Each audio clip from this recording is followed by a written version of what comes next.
तो हेलो दोस्तों, देख रहे हैं अभी लाइट हमारे यहाँ कटा हुआ है। और लाइट क्या दोस्तों, तुम मत पूछो गर्मी से क्या हालत हो रही है। पानी का दिक्कत हो रहा है दोस्तों। आज 2 दिन 3 दिन हो गया। कल तो टंकी लड़ाई की वजह से नहीं भराया। अब आज लाइट ही नहीं है, लाइट की वजह से नहीं भराया पानी। अब एक जने तो है नहीं दोस्तों, और सब रेंट वाले रहते हैं, सब किराएदार रहते हैं, सब लोग रहते हैं। तो दोस्तों क्या कि पानी जल्दी ख़त्म हो जाता है। और पानी कल भराया नहीं, और थोड़ा सा पानी था तो सारे काम हो गए। और देखो घर की पूरे हालत तो ऐसे हो रखे दोस्तों कि मत पूछो। पानी के बिना ज़िंदगी में जान हावत में ना कि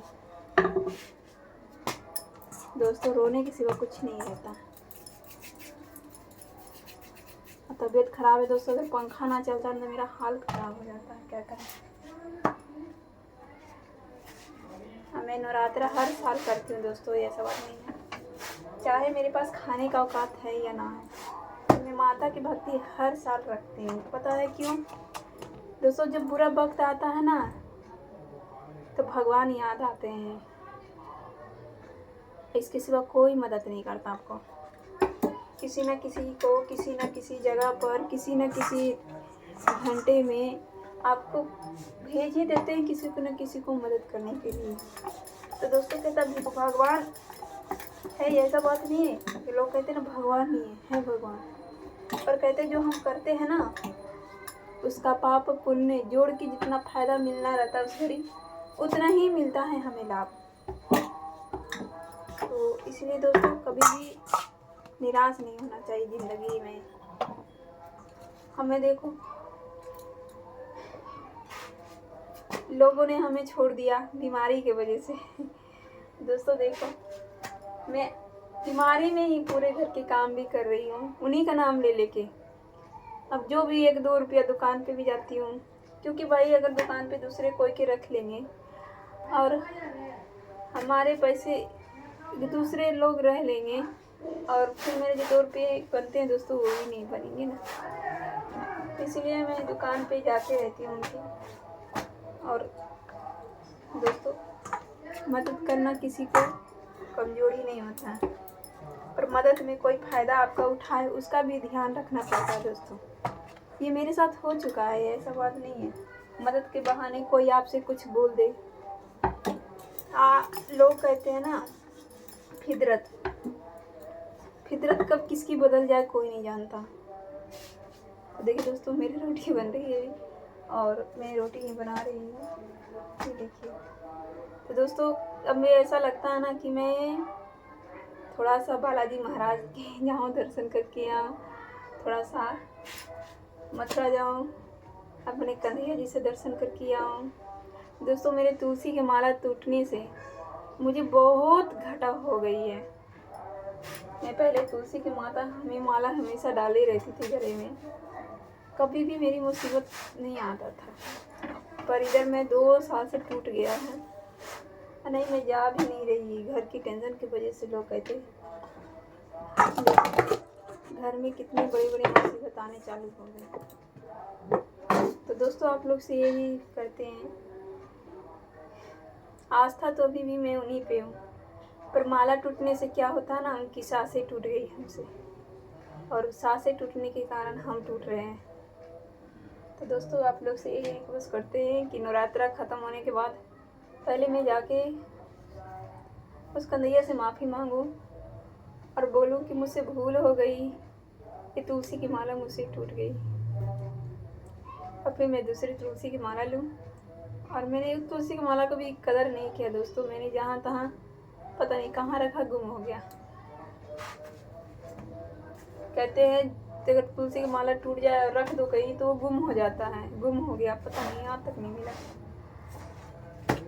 तो दोस्तों आप लोग यही भगवान से प्रार्थना करो कि मैं फिर से जाऊं और वहाँ जाके मैं माफ़ी मांग के वो तुलसी की माला अपने गले में धारण करूं।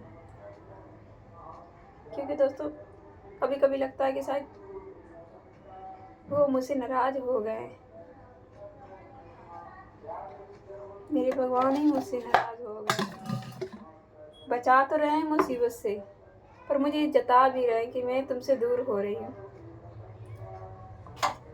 लोग समझते नहीं हैं दोस्तों, जैसे जिस तरह से बच्चे की सांस चलती है ना, उस तरह से जैसे धड़कन मेरी बढ़ती है और लगता कह रहे हैं कि तूने तो मुझे छोड़ा, मैंने तुझे नहीं छोड़ा।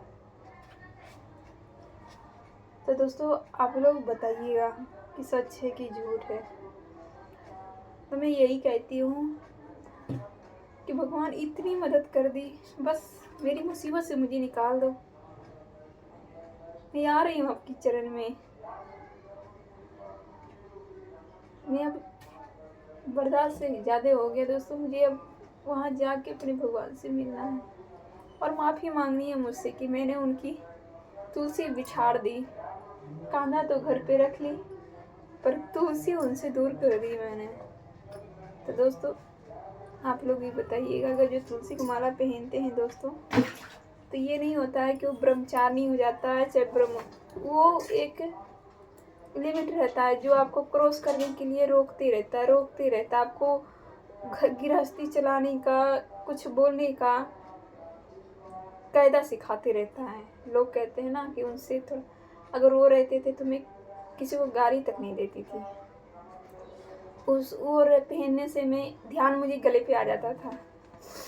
मैं सोचती थी कि वो है तो मैं किसी को गुस्सा से नहीं बोलूं। फिर मैं सोचती थी कोई बुरा कर रहा है तो मैं उसे समय के पर छोड़ दूं। पर आज देखो नहीं रहने से मैं लड़ जाती हूँ, बोल देती हूँ। सब लिमिट क्रॉस हो गया। गलत बोलने वाले को मैंने बीच बाजार बेइज्जती कर देती हूँ। पहले मैं ये सब नहीं करती थी, क्योंकि वो तुलसी का माला मेरे लिए मेरे माँ बाप से कम नहीं थे, पर इन लोगों ने मुझसे तोड़वा दिया। और आज देखो उसी के कारण नहीं बोलना चाहिए वो भी बोल देती हूँ मैं इन लोगों से। मैंने 15 सालों धारण किया दोस्तों। अब 15 साल धारण करने से मुझे 15 साल में कभी भी मुसीबत नहीं आया था। ये देखो साल 1.5 साल से मैंने धारण नहीं किया, मुसीबत पे मुसीबत फटे जा रही है। पर इन लोगों को बस यही है कि तेरे तकदीर में ही ऐसा है। अरे मेरे तकदीर में ऐसा है तो इतना तो नहीं होगा दोस्तों कि आप लोग एकदम पुण्य करके आए होंगे कि उसकी सज़ा मुझे नहीं मिल रही है। तो दोस्तों आप लोग भी भगवान पे विश्वास रखिएगा, क्योंकि मुसीबत से हमें, और जब हम हार जाते हैं जग से तो वही मेरा काम आते हैं। उनके सिवा कोई आपको काम नहीं आएंगे दोस्तों, कोई नहीं आएंगे। पता है लोग हंस देंगे सब कोई, मदद कोई नहीं करेंगे, दुख सुन लेंगे, एक दूसरे से जाके कह देंगे, पर आपको दुख का समस्या नहीं बताएंगे, बढ़ा देंगे। और भगवान से कहो, क्योंकि वो चुप रहते हैं, सुनते हैं पर किसी से कहते नहीं हैं। इंसान में और भगवान में बहुत अंतर है दोस्तों। मानो या ना मानो, 9 दिन तो भक्ति करती ही हो। 9 दिन के बाद चाहे उस देवी को लतिया दो, चाहे उस देवी को फेंक दो उठाकर, पर 9 दिन तो हाथ जोड़ के खड़ी होते हो ना, तो इसी को कहते हैं भक्ति। तो दोस्तों मुझसे तो गलती हो गई, मेरी तुलसी की माला टूट गई। दोस्तों आप लोग कभी अगर टूट जाए तो तुरंत उसे बना के पहन लो, या फिर दूसरा जाके ले लो, पर पहन लेना दोस्तों, से हटाना मत।